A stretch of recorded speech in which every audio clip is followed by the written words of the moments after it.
Did just come from the Matt Cappotelli funeral today, and I know that was why we posted the show today instead of yesterday because of the wake and everything. So, mutual friend of both of ours, great man, probably one of the best man I've ever met in my life. I made a tweet yesterday that if there was a better man than Matt Cappotelli, I don't know if I've met him yet. No. Paul Bearer would have probably been the closest. Yeah, and both very religious men, and I think everybody out there knows I'm an atheist. My co-host, he's got that thing up on the wall there, I think, that keeps devils away or something. I'm clearly not an atheist. I'm a man of faith. So. Yeah, I'll work on that. But it was there was a lot of people that came out. How many people came today?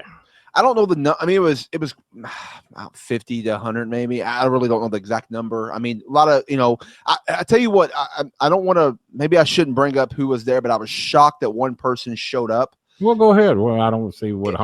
His name is Phil Brooks. I was shocked that he was there. Really was. Who's Phil Brooks? I don't know who that is. Oh, he goes by his that's his shoot name. He's actually No Way Jose. No, his work name is CM Punk. So. Oh yeah. Okay. Well, he was there, huh? He was there. Down here during the Cappotelli area, and he was. But of all the people that kept the time to come, no John Cena's or no Cena, and I get it. Their guys are working right now, Monday and Tuesday. I get that, but no Ziggler, no Ziggler. Ziggler was here during that time too, and John Spears was here during that time, who's in the WWE now. Which he works today. My hat's off to Punk for coming here for that, because he certainly didn't have to, and I don't know how close him and Matt Cappotelli were, but glad to hear that. Now that you say that, I know his real name, and just no one ever uses it. Blown away. But now that you say that, I know his real name, but I can't tell you 2 times I've ever called the man by his real name. No, I mean, no one really does. I mean, messes really close friends. To hear that. That was very nice. It was very nice, and I was impressed. I thanked him for coming. Of course, everybody else did it. I just said thank you. I mean, that was awesome for you to come down, and very sweet guy. Of course, I know in different circumstances he probably would just be like, leave me alone, but he was friendly to everybody to talk to him, and he wouldn't. Really nice. He wouldn't come to my funeral. I can promise you that.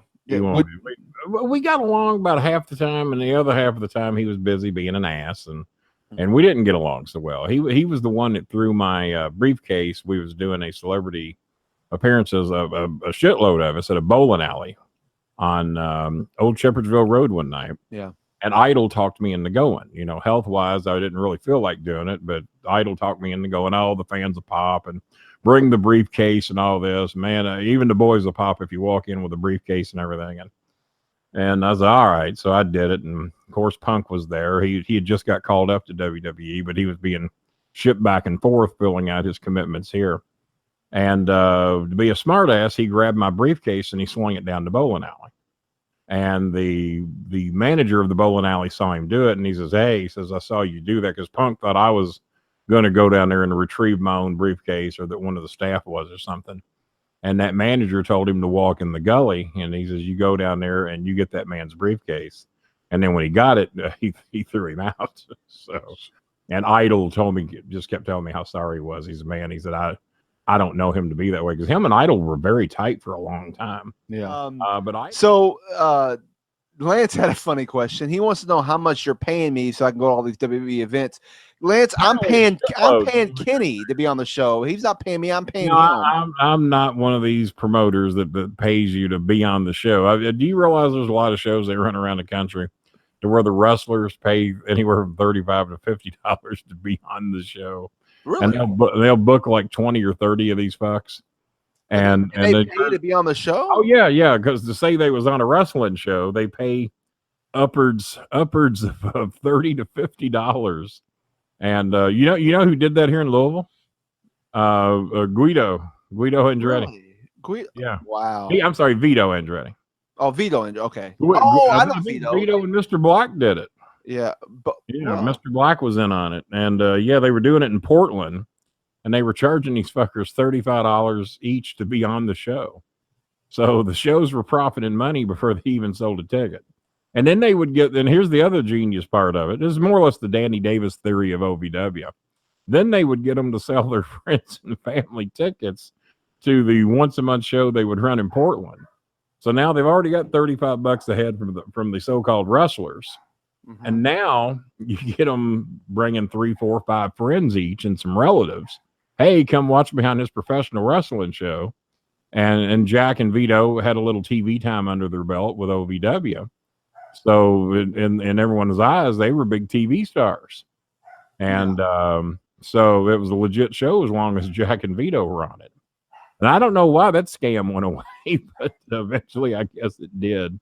Maybe I don't even know if the athletic commission was checking in on them or not to see if these guys were licensed or not. Because I know if they tried that today, most of these guys couldn't even got a license because they're a lot stricter about that now. But how about the Grand Slam record the Reds are on right now? Do you know what they've done? I think you told me the other day. Go ahead and mention it. Yeah. Yeah, they've hit 9 Grand Slams before the All-Star break. That's an all-time major league record, only done by the Yankees. And if they hit 3 more, they will tie the all-time National League record for Grand Slams in a season. They just have to hit 3 more. They might do that tonight, according to this guy. And if they hit 5 more, they will break the all-time Major League record, which is amazing because the American League gets that DH, and they get a lot more cracks at Grand Slams than the National Leaguers get. But the Reds have had the bases loaded a shitload this year. And hell, they had them loaded 3 or 4 times last night. I thought they might hit 2 or 3 Grand Slams last night. Duval was up with an opportunity to do it. So was Peraza. So was Jeanette. And none of them Grand Slam last night. But we've had, listen to this shit. We had a pitcher hit a Grand Slam, DeStefani. He hit a Grand Slam, and that was the first Reds pitcher to hit a Grand Slam since 1959. Which means I had never seen that happen before because I was born in 1960. So 59 years it had been since a Reds pitcher had hit a Grand Slam. Well, what happened 7 days later is Michael Lorenzen not only hits a Grand Slam, but a pinch hit Grand Slam. And that had not been done by a Reds pitcher since 1953. That a pitcher had hit a pitch hit Grand Slam homer. So we didn't have to wait 59 years between Grand Slams by Reds pitchers. We waited 7 days. Now, is that something or what? That's pretty amazing. And Lorenzen wants to start hitting a lot more. I bet he's going to get a few more opportunities at it before the season's over. Lorenzen is a fucking ball player.